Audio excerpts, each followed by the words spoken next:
Hello everyone. आज हम discuss करेंगे मोटिवेशन की second theory, theory of X and Y, जिसे प्रपोंड किया है डगलस मैकग्रेगर ने। तो स्टार्ट करते हैं theory of X and Y. Douglas McGregor was behavioral scientist of US and a great critic of traditional approaches of management towards employees and workers. He used the term theory X to describe the traditional management philosophy, its assumptions about employees and the way to manage them. He used another term theory Y to depict the modern liberal humanistic assumptions about the nature of employee and approaches to manage and motivate them. Douglas McGregor अमेरिकी व्यवहार वैज्ञानिक थे और कर्मचारियों के प्रति management की परंपरागत सोच के घोर विरोधी थे। उन्होंने पारंपरिक प्रबंधन दर्शन, उसकी कर्मचारी संबंधी धारणाएं और उन्हें प्रबंधित करने के संबंध में सिद्धांत एक्स की अवधारणा प्रस्तुत की। इसी प्रकार आधुनिक उदार मानवीय धारणाओं पर आधारित प्रबंधन प्रक्रिया के लिए उन्होंने सिद्धांत वाई की अवधारणा रखी।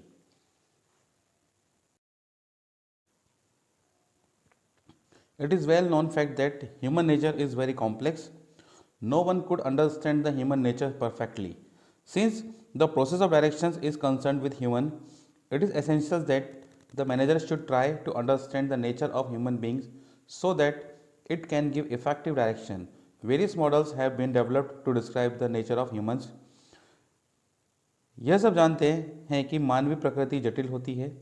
कोई भी मानव स्वभाव को पूरी तरह नहीं समझ सका है।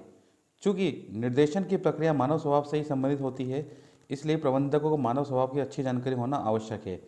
मानव स्वभाव की व्याख्या करने के लिए विभिन्न प्रादर्श दिए गए हैं।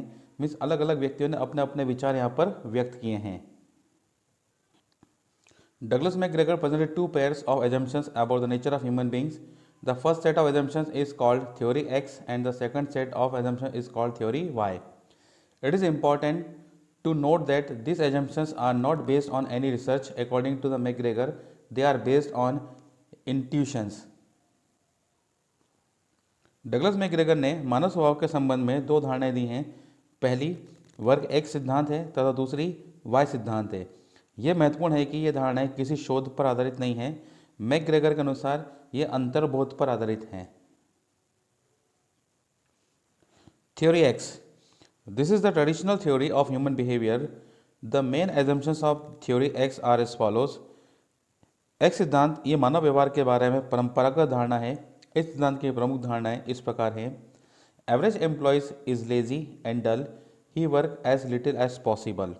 मीन्स औसत कर्मचारी सुस्त और आलसी होते हैं, वह कम से कम काम करना पसंद करते हैं।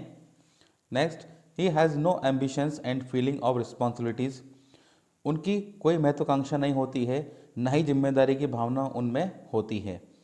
ही is self centred and he has nothing to do with organisational goal, वह स्वकेंद्रित या स्वार्थी होते हैं, उसे संगठन के उद्देश्य से कोई लेना देना नहीं होता है। He is resistance to change, has very limited needs and prefers to be led, वह परिवर्तन का विरोधी होता है। मीन्स वो ऑर्गेनाइजेशन के अंदर हम कोई चेंजेस करना चाहते हैं तो हमेशा उसका विरोध करते हैं, उसकी आवश्यकताएं बहुत कम होती हैं और चाहता है कि उसकी कोई मदद करता रहे। Management is responsible to organise the element of productions, money, material, equipment and people. प्रबंधन उत्पादन के तत्व, धन, सामग्री, उपकरण और लोगों को संगठित करने के लिए उत्तरदायी है। Peoples are to be directed continuously to modify their behaviours in the interest of organisation. संगठन के हित में लोगों को व्यवहार सुधारने के लिए सतत निर्देशित करना पड़ता है। If the management is not active, people would be passive, they must be controlled, rewarded and punished for their activities. यह प्रबंधन सक्रिय नहीं है तो कर्मचारी भी सक्रिय नहीं रहते हैं। मीन्स अगर मैनेजमेंट अलर्ट नहीं होगा तो कर्मचारी भी अलर्ट नहीं होगा। लोगों को उनके प्रदर्शन के आधार पर दंड या पुरस्कार मिलना चाहिए और उन पर नियंत्रण रखा जाना चाहिए। These assumptions about human natures are negative, but many organizations processes have been developed on these assumptions. They indicate that the controls and supervision is compulsory to guide the irresponsible and lazy employees. It is the duty of management. ये धारणाएं प्रायः नकारात्मक है और संगठन की कई प्रक्रियाएं इन धारणाओं के आधार पर ही विकसित हुई हैं। इनका मानना है कि अनुत्तरदायी और आलसी कर्मचारियों के निरीक्षण और नियंत्रण की सदैव आवश्यकता होती है। यह प्रबंधन का उत्तरदायी भी होता है। Theory Y. Theory Y holds different assumptions about employees. Average employees like a work, take responsibilities, accept challenges, and exercise self-direction and self-control. Y सिद्धांत कर्मचारी के बारे में विभिन्न धारणाएं व्यक्त करता है। औसत कर्मचारी काम करना चाहता है, जिम्मेदारी लेना चाहता है, चुनौती स्वीकार करना चाहता है और स्वनिर्देशन तथा स्वनियंत्रण की प्रवृत्ति रखता है। Assumptions of Theory Y. First, average employees like to work. Physical and mental efforts in work are as natural as play or rest. Means औसत कर्मचारी काम करना चाहता है। काम के दौरान शारीरिक और मानसिक क्रियाएं वैसी होती हैं जैसी कि खेल या विश्राम के दौरान होती हैं। External controls and punishment are not means to prepare a man to work. Man will exercise self direction and self control. बाहरी नियंत्रण और दंड लोगों से काम लेने के लिए आवश्यक नहीं है। व्यक्ति स्वनिर्देशन और स्वनियंत्रण से भी काम करता है। The average people is responsible. Lack of responsibilities and ambitions is not a general characteristics of human nature. औसत व्यक्ति जिम्मेदार होता है। जिम्मेदारी की कमी और महत्वाकांक्षा न होना मानव स्वभाव का सामान्य लक्षण नहीं कहा जाता।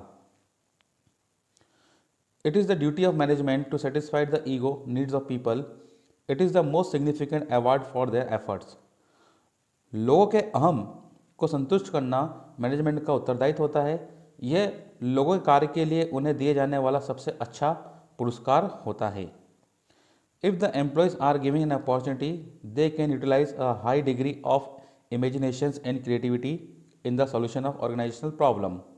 मीन्स यदि कर्मचारी को अवसर दिया जाए तो वे ऑर्गेनाइजेशन की जो समस्याएं होती हैं सुलझाने में उच्च स्तर की कल्पनाशीलता और रचनात्मकता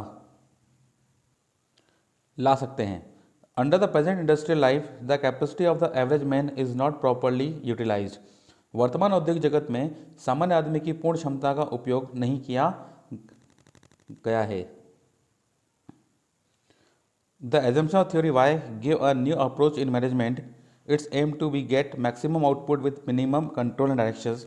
It assumes that workers exercise self-direction and self-control. Due to this reason, theory Y is used at different level is most of the organization. वाय सिद्धांत की धारणाओं ने मैनेजमेंट का नया दृष्टिकोण दिया है। इसका उद्देश्य कम से कम नियंत्रण निर्देशन से अधिकतम उत्पादन प्राप्त करना है। इसमें यह मानकर चला जाता है कि लोग स्वयं निर्देशन और स्वनियंत्रण से कार्य कर सकते हैं। इस कारण अधिकांश संगठनों में विभिन्न स्तरों पर वाय सिद्धांत को अपनाया जाता है। आई होप आपको मैकग्रेगर की XY थ्योरी का कॉन्सेप्ट क्लियर हुआ होगा। Thank you.